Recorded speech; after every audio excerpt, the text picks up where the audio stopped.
de Sergi Roberto, sinon on sait, hein, mis à part Silesen qui est le gardien en remplaçant, mais titulaire pour cette Copa del Rey. Avec l'arbitre assistant vidéo, monsieur Sanchez Martinez, et c'est monsieur Del Cerro Grande qui sera donc au VAR dans cette rencontre. On a vu que cette saison, il y a eu pas mal de polémiques. Voilà pour Kondogbia à qui on lui a préféré Francis Coquelin. C'est parti donc pour cette... De façon consistante, son talent. C'est le nom qui revient... C'est Clément Lenglet, plein axe pour Rodrigo qui va effacer Jesper Silesen. Le sauvetage sur la ligne de Gérard Puig. Meilleur niveau.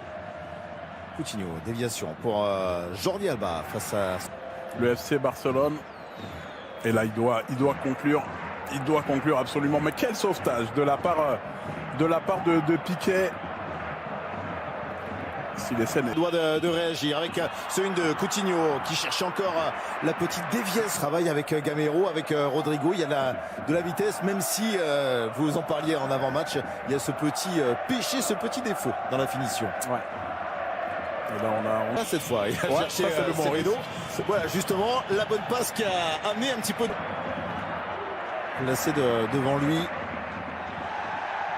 Oh, pour moi, il y a coup d'épaule des deux joueurs. Et Semedo a simplement été plus robuste, plus solide que...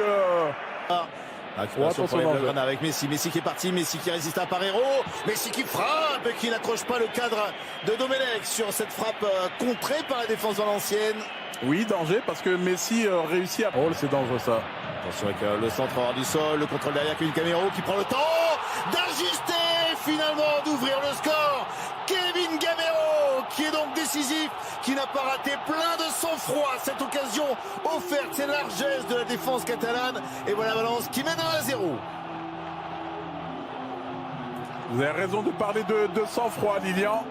Celui du buteur mais aussi du passeur avec ce centre en retrait astucieux, parce qu'en général quand on se précipite on va vers l'avant et on peut manquer de lucidité. Il y avait la...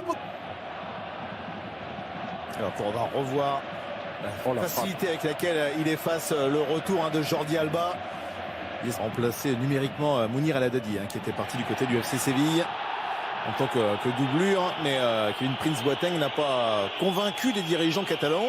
Il a quand même déjà surpris par le fait Orient, alors que Kondogbia a cette faculté en milieu de terrain de 65 millions pour le faire venir et le prendre lors de des champions. Carlos Soler qui a pu redonner encore une fois avec Gamero toujours qui recherchait au joueur barcelonais, ce qui n'a pas été dans cette première demi-heure. Alors qu'on revoit encore ce but qui a été marqué par Kevin Gamero, décidément toujours décisif dans les finales. Jordi Alba, c'est Carlos Soler qui va pouvoir le pousser une fois, qui va centrer pour le deuxième but, et cette fois c'est notre attaquant, c'est Rodrigo Moreno qui double la mise. 2-0 pour Valence. Le Barça est en train de sombrer dans cette finale. J'ai été critique ces dernières semaines sur l'efficacité de Rodrigo Moreno, mais là ça c'est le positionnement de l'attaquant, ce qu'on espère. Oh, vous avez vu le réflexe de Marcelinho, c'est le même que son relais sur le terrain, son capitaine qui a dit les gars on se calme. Oui c'est vrai qu'on mène 2-0, mais on se rappelle qu'il y a quelques semaines on menait 2-0 et Messi en a décidé autrement. À la mi-temps pour remplacer Philippe Coutinho, ce qui ont été les choix qui avaient été opérés déjà contre Liverpool en demi-finale de la Ligue des Champions. Torres Lilian, et là il se fait vraiment manger. Alors Carlos Soler, oui. Jordi Alba pris par Daniel Vaz, le centre avec Agir encore une fois avec le contre et Rodrigo. Le ballon a été Rakitic, ça a failli passer, Coquelin, le ballon a été perdu. Monsieur Ndiano Malienko a sifflé la charge. Elle m'a pas l'air si évidente la faute. En tout cas elle arrange bien. Messi, le crochet, Messi encore qui tente une frappe de loin, un petit peu pour essayer de dire qu'il faut frapper, mais Coutinho, la fin de corps avec Messi qui tente la frappe de loin. Oh, quel arrêt. Ça qui est toujours mené avec Rakitic qui peut récupérer. La frappe de Rakitic a été contrée. C'était une nouvelle frappe cadrée pour les Blaugrana qui se révoltent. Ça a l'air d'aller un peu mieux pour le FC Barcelone, même s'il manque quand même ce point d'ancrage qu'est Luis Suarez, ce joueur qui dérange dans la surface de réparation visuellement. les défenseurs. Et là, on... À la place à l'ancien Bordelais, Malcolm avec une 2 géant tentée par les deux hommes et la faute de José Luis Gaya qui a été sanctionné par monsieur Ndiano Maliense.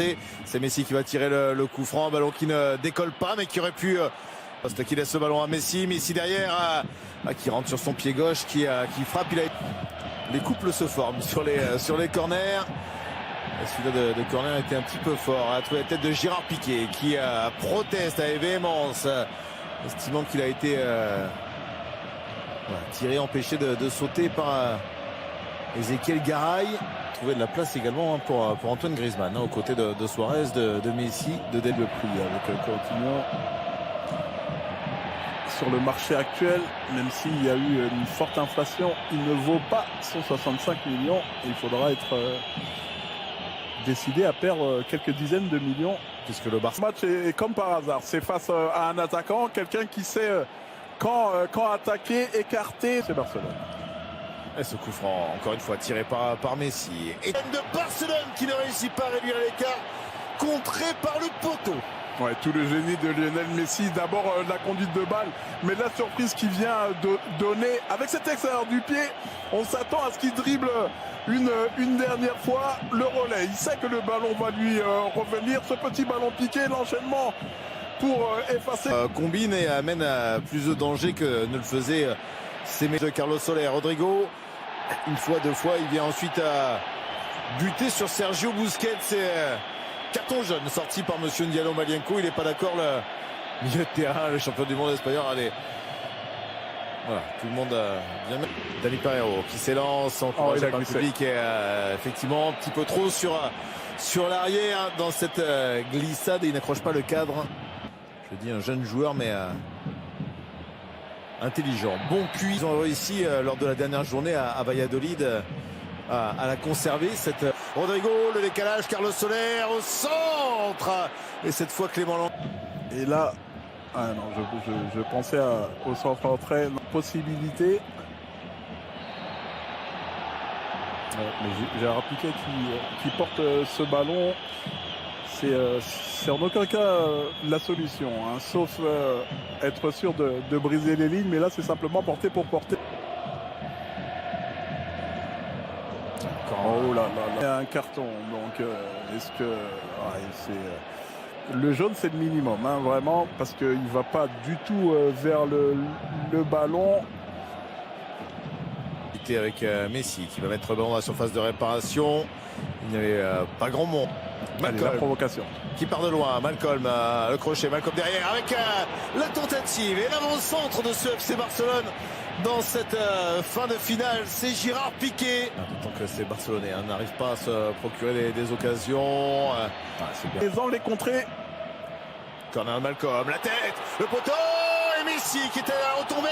Messi pour relancer à 18 minutes de la fin de cette finale. Relancer le suspense, lui qui avait déjà réussi à égaliser cette saison en Liga face à Valence. C'est lui une nouvelle fois qui est à la retombée de ce corner propulsé par Gérard Piqué sur le poteau. Et voilà le suspense et la confiance qui change de côté. Il faudra regarder s'il y a... le reste du monde, mais on se demande comment au Barça, comment ils peuvent s'en sortir.